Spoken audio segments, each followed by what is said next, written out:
स्वागत नहीं करोगे हमारा। So welcome welcome welcome everyone, this is C Akash Kandoi and I hope everyone of you is doing absolutely amazing.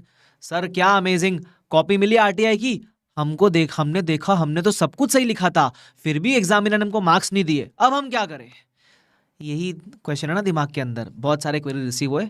सोचा अब एक एक को इंडिविजुअली जवाब दूं, उससे अच्छा एक कॉमन वीडियो बना देता हूं to address this issue and to guide you guys, okay. But ये सब सुनने के पहले सब्सक्राइब जरूर करना, उसके अलावा डिस्क्रिप्शन बॉक्स में मेरे टेलीग्राम चैनल का लिंक है, वो जरूर ज्वाइन कर लेना। अब बात करते हैं हम आरटीआई कॉपीज की। सबसे पहली बात, बहुत रेयर ऐसे केस होंगे जहां आपका शायद क्वेश्चन करेक्ट नहीं हुआ रहेगा। करेक्ट इन द सेंस, आपने क्वेश्चन सब लिखा है, एग्जामिनर ने उसको मार्क्स करेक्ट ही नहीं किया, मतलब उसका कैलकुलेशन मार्क्स वार्क्स दिया ही नहीं आपको कुछ भी, आपका पूरा आंसर सही था, आपको मार्क्स ही नहीं दिया। अगर वैसा केस है ना, तो आईसीआई को मेल कर लेना। आपको शायद जिस मेल आईडी से कॉपी रिसीव होती है वहाँ दिया रहता है, डिस्क्रिपेंसी है तो यहाँ कॉल करना, यहाँ मेल वगैरह कर देना, वहाँ मेल करना, पहली चीज़। सेकेंड चीज़, काफ़ी बच्चे बोलते हैं सर मेरे को है ना 5 में से है ना मैंने पूरा सही लिखा था, मेरे को 2.5 मार्क दिए। 5 में से मैंने पूरा सही लिखा था, 3.5 मार्क दिए, मेरे 1.5 मार्क कहाँ कटे मुझे नहीं पता। सी मैं आपको एक हार्श ट्रूथ बताऊंगा, मेरी बात को है ना सेंसिबली लेना, ठीक है, नेगेटिव में मत लेना। पहली चीज़, जहाँ एक इंसान करेक्ट कर रहा है ना, वहाँ सब्जेक्टिविटी इन्वॉल्व होगी।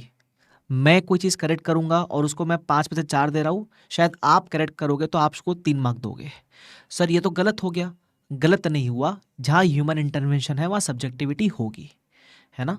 अब हमको नहीं पता 1.5 मार्क कहाँ कटा, मैं बताता हूँ कहाँ कटा होगा। सबसे पहली बात, कभी कभी क्वेश्चन में बोला होता है एनालाइज, कमेंट, एक्सप्लेन। हम क्या करते हैं, हम सिर्फ कैलकुलेशन देकर आ जाते हैं। हमने ना इंडेक्स का नाम दिया, ना रेफरेंस नंबर दिया, ना बेसिक सी थियोरी दी। मैं ये नहीं कह रहा हूँ कि आपको थियोरी पूरे आईसीआई के लैंग्वेज में लिख के आना, नहीं। बट जब वो एक्सप्लेन, कमेंट, एनालाइज करने बोल रहा है, आपने शायद रेलिवेंट 2-3 लाइन के प्रोविजन नहीं लिखे होंगे, इंडेक्स के नाम नंबर का रेफरेंस नहीं दिया होगा, इसलिए मार्क्स कटा होगा। जब वो बोलता है ना कैलकुलेट वगैरह, और आपने डायरेक्टली कैलकुलेशन किया, चलता है। बट जब वो थोड़ा सा आपसे एनालिसिस मांग रहा है, आपको हल्की सी वर्किंग देनी पड़ती है, हल्की सी थियरी देनी पड़ती है, उसके मार्क्स कट सकते हैं। सेकेंड चीज़, कभी कभी there are some silly mistakes जो होती है, हमको दिख नहीं रही होती है, क्योंकि हमारा पेपर है, हम थोड़े जज्बाती होकर देखते हैं उस पेपर को, तो हमको लगता है यार हम तो डिजर्व करते थे, हमको मार्क्स दिए नहीं। ऐसा नहीं होता है, देर विल बी समथिंग जो उसको नहीं दिखा होगा पेपर में, जो मौजूद होना चाहिए था। अब ऑफकोर्स जो करेक्ट किया वो बता पाएगा उसने किस चीज़ का मार्क्स काटे, और कंपेयर करने के लिए आपको आईसीआई के सजेस्टेड आंसर का वेट करना चाहिए कि यार ऐसी कौन सी कैलकुलेशन है जो वहाँ दी और हमने नहीं किया, उसके मार्क्स कटे होंगे। तीसरी चीज़, प्लीज़ एक्सेप्टेबिलिटी लेकर आना अपने जीवन के अंदर। एक्सेप्टेबिलिटी क्या, कि अगर मुझे मार्क्स शायद कम मिले हैं तो शायद मैंने कुछ तो कम लिखा होगा। अब वो इंप्रूवमेंट एरिया आपको ढूंढना है कि यार इस क्वेश्चन में एक्स्ट्रा क्या दे सकता था। ठीक है, मैं ये नहीं बोला भर भर के पेपर लिखो, देखो 3 घंटे का पेपर है, 100 मार्क का अटेम्प्ट करना, लिमिटेड ही लिख पाओगे, लेकिन उसमें उस गिवन टाइम में एक्स्ट्रा और क्या कर सकते हो आइडेंटिफाई करने का ट्राई करना। बिकॉज जब तक आप इस एटीट्यूड से रहोगे ना कि नहीं नहीं भाई मैं तो डिजर्व करता था, उसने मेरे को मार्क्स नहीं दिए, तो आप कभी इंप्रूव नहीं कर पाओगे। ठीक है, अभी एक बच्चा था फॉर एग्जांपल, मेरे को बोलता है कि सर मेरे को मेरे दोस्तों से मालूम पड़ा वो टेबल नहीं बना इसलिए मार्क्स कट गया। अरे सीए फाइनल लेवल पे तुमसे कोई टेबल नहीं मांग रहा है भाई, तो क्या होता है अभी 3-4 लोग के मार्क्स कम है तो आपस में चर्चा करके कुछ कंक्लूजन निकालते हो, सबको लगता है अरे हाँ हाँ हाँ हाँ, अरे हाँ हाँ मिरेकल इसलिए मार्क्स नहीं मिला होगा।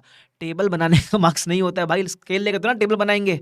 हमने भी सीए फाइनल का पेपर दिया, मैंने रैंकर से भी पूछा है, टेबल बनाने का मार्क्स नहीं कटता है, वो शायद आपने जो वर्किंग दी उसमें कुछ मिसिंग रहेगा, कुछ नहीं लिखा होगा, इसलिए मार्क्स कटा होगा।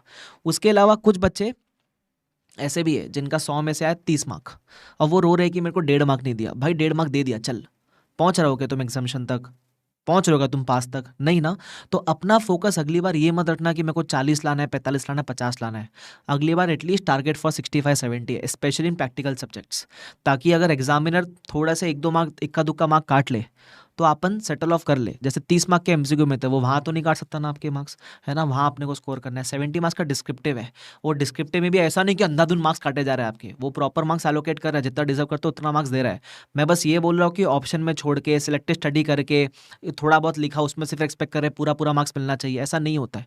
सो just focus on completing your full syllabus and just try to identify your mistakes when you receive the certified copy. Don't play the blame game. मैं जानता हूँ ऐसा पॉसिबल है, शायद आप कुछ क्वेश्चंस में आधा मार्क 1 मार्क एक्स्ट्रा डिजर्व करते रहोगे, बट मैंने कहा ना जहाँ ह्यूमन इंटरवेंशन है वहाँ ये सब चीज़ें होगी। और एक मजे की बात बताऊँ, कुछ ऐसे क्वेश्चन भी होंगे जो आपने पूरी तरीके से रॉन्ग किए होंगे, फिर भी उसने आपको 5 में से 1 मार्क दिया रहेगा, उसमें तो अपन कभी नहीं बोलेंगे 1 मार्क क्यों दिया भाई। तो ओवरऑल बेसिस पे देखो ना, तो जहाँ आपके शायद उसने आधा 1 मार्क काटा रहेगा ना, ऐसा भी पॉसिबल है कुछ ऐसे क्वेश्चन में जहाँ आपने वाहियात कुछ भी लिखा है, वहाँ भी उसने आपको आधा 1 मार्क दिया रहेगा। तो तो वो सेटल अप हो जाता है, ठीक है। तो ये गलत हो गया ना कि अपने को जहाँ मार्क्स नहीं मिला उसका रोना रोए अपन, और जहाँ एक्स्ट्रा मार्क्स मिल गया उसको तो किसी को बताना नहीं, ऐसा नहीं। तो मैं इसलिए कह रहा हूँ एक्सेप्टेबिलिटी लाओ, जो कॉपी मिली है उसमें से इम्प्रूवमेंट एरियाज देखो। ये नहीं कि गुस्सा होकर बैठ गए अब तो मैं पढ़ाई नहीं करूंगा, ये तो गलत हो रहा है मेरा, ऐसा नहीं। बहुत, हाँ मैं मानता हूँ शायद ऐसे कुछ बच्चे होंगे, हार्डली टू 0.1%, जहाँ रियल में अनजस्टिस हुआ है, मैंने कहा आप मेल करो आईसीआई को, ठीक है। सो ये बात ध्यान रखना, as a big brother guide कर रहा हूँ, कोई भी नेगेटिव वे मत लेना, just wanted to guide you guys. Okay, so I hope this was helpful लगा तो प्लीज़ बता के जाना कमेंट सेक्शन में, और सब्सक्राइब जरूर कर लेना चैनल को। और टेलीग्राम पे मैं कोशिश करूंगा आपके लिए जो भी रेलिवेंट चीज़ें रहे, जो भी टिप्स वगैरह रहे, वो सब अपलोड करता रहूँगा, ठीक है। सो शुक्रिया everyone, thank you so much, bye everyone, take care, see you all, bye.